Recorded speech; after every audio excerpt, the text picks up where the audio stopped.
Assalamualaikum warahmatullahi wabarakatuh. Perkenalkan, nama saya Zahra Najwa Saraha dengan NIM 132510054, mahasiswa program studi Pendidikan Guru Sekolah Dasar Universitas Pelita Bangsa. Pada video kali ini, saya akan menjelaskan tentang adil dalam hak, taat dalam kewajiban, dalam harmoni hak dan kewajiban warga negara. Pada slide pertama ini membahas tentang apa itu hak. Jadi, hak adalah kekuasaan atau kewenangan yang dimiliki seseorang untuk menerima, melakukan, ataupun memiliki sesuatu yang seharusnya diterima ataupun dilakukan baik secara hukum, moral, maupun prinsip universal.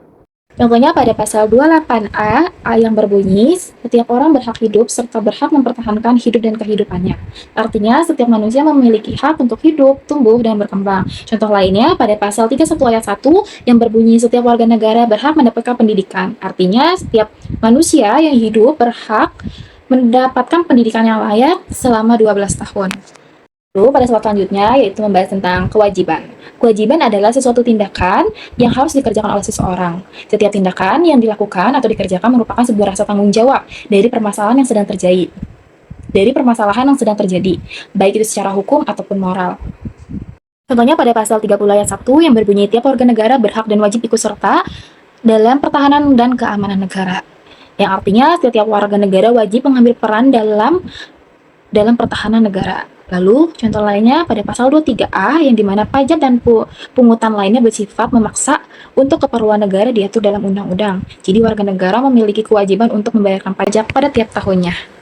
Lalu ada harmoni hak dan kewajiban, yaitu suatu kondisi di mana terjadi keseimbangan yang selaras antara yang berhak diterima oleh warga negara atau hak dengan apa yang wajib dilakukan sebagai tanggung jawab kepada negara di suatu negara. Lalu, bagaimana jika harmoni antara hak dan kewajiban itu tidak terlaksanakan? Jawabannya, jika hal tersebut tidak seimbang, seperti hak yang dituntut tanpa diimbangi dengan kewajiban, maka akan terjadinya ketidakadilan dan kekacauan di dalam kehidupan masyarakat.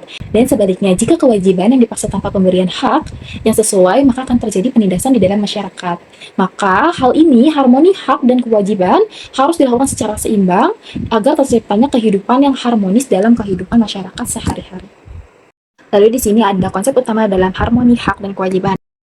Yang pertama ada prinsip resiprositas atau timbal balik, di mana dua hal yang tidak dapat dipisahkan antara hak dan kewajiban, di mana hak itu muncul karena adanya kewajiban dari pihak lain untuk menghormatinya. Begitu pula sebaliknya, kewajiban kita adalah wujud dari hak orang lain yang harus dipenuhi.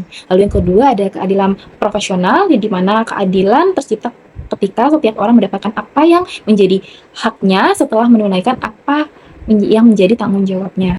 Yang ketiga ada pembatasan hak oleh undang-undang. Dalam sistem demokrasi, hak warga negara tidak bersifat absolut atau tanpa batas.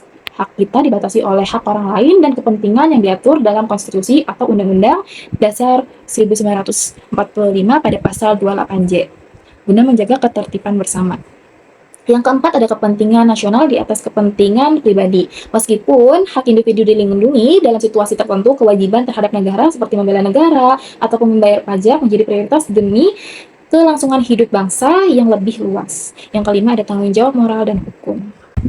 Contoh nyata dari harmoni hak dan kewajiban, mulai dari pajak. Kewajiban warga negara itu membayar pajak kendaraan ataupun PPh tepat waktu. Lalu haknya itu warga negara memiliki jalan yang bagus, lalu mudah, serta jaminan keamanan. Lalu ada pendidikan, di mana kewajibannya mahasiswa atau siswa belajar dengan tekun dan menjaga fasilitas sekolah ataupun kampus. Haknya yang diterima mahasiswa ataupun siswa menjadi pengakuan akademik dan akses pembelajaran. Lalu ada bidang kesehatan, di mana memiliki kewajiban masyarakat itu membayarkan BPJS jika yang mempunyai BPJS kesehatan secara rutin tiap bulannya. Haknya itu masyarakat mendapatkan layanan medis tanpa adanya biaya tambahan lainnya. Lalu ada yang terakhir ada lingkungan, di mana kewajibannya warga negara melakukan kerja bakti, membuang sampah pada tempatnya agar tidak mencemari ke lingkungan. Hak yang mereka terima warga negara di lingkungan sekitar akan menjadi lebih bersih, sehat, serta bebas dari banjir. Baik, di sini ada kasus nyata dari hak dan kewajiban, yaitu tentang kerugian negara, di mana dalam kasus ini ada 2 orang yang telah ditetapkan sebagai tersangka, yakni RA dan AP, yang merupakan pengurus dari PT SDE. Keduanya diduga bersama-sama memperoleh dan mempergunakan faktur pajak fiktif sebagai kredit pajak dalam pelaporan surat pemberitahuan atau SPT masa pajak pertambahan nilai PPN. Nah, kasus ini diambil dari Detikcom, yang dimana adanya sidang kasus lanjutan dari pajak PT SDE di PN Tanjung Karang yang merugikan negara hingga 3,4 miliar. Pada kasus ini membahas tentang sidang lanjutan di mana tindak pidana perpajakan di Pengadilan Negeri Tanjung Karang mengungkap bahwa terdakwa KWS atau Direktur PT SDE diduga sengaja menyampaikan surat pemberitahuan atau SPT yang tidak benar serta tidak menyetorkan pajak yang telah dipungut selama periode 2020 sehingga menyebabkan kerugian negara mencapai 3,4 miliar. Adapun kritik permasalahan untuk tindak kriminal perpajakan yang telah dibahas tadi, yaitu tindakan manipulasi pajak oleh PT SDE menunjukkan rendahnya integrasi korporasi dan pengabaian terhadap tanggung jawab moral sebagai warga negara yang secara langsung mencederai prinsip keadilan sosial serta hak masyarakat luas atas fasilitas publiknya. Saran untuk saran permasalahan yang tadi kita bahas, yaitu pemerintah perlu memperluas sistem integrasi data berbasis kecerdasan buatan untuk mendeteksi anomali laporan pajak secara real time guna mencegah kerugian negara yang lebih besar, serta memastikan penegakan hukum yang tegas tanpa pandangan bulu untuk memberikan efek jera bagi pelaku penggelapan pajak tersebut.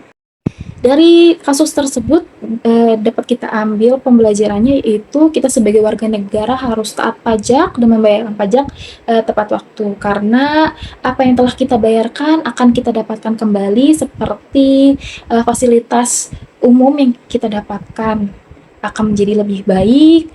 Lalu dari pemerintahan pun juga harus lebih tegas kembali agar tidak ada terjadi kecurangan pembayaran pajak seperti ini, sehingga dapat merugikan baik negara ataupun masyarakat yang tertimpa. Kesimpulan dari materi hak dan kewajiban adalah hak dan kewajiban adalah 2 sisi yang tidak dapat dipisahkan. Keseimbangan keduanya diperlukan agar terciptanya keadilan yang profesional dan mencegah terjadinya anarki dalam kehidupan bernegara. Mewujudkan harmoni hak dan kewajiban menuntut integritas moral dari setiap individu dan korporasi untuk menempatkan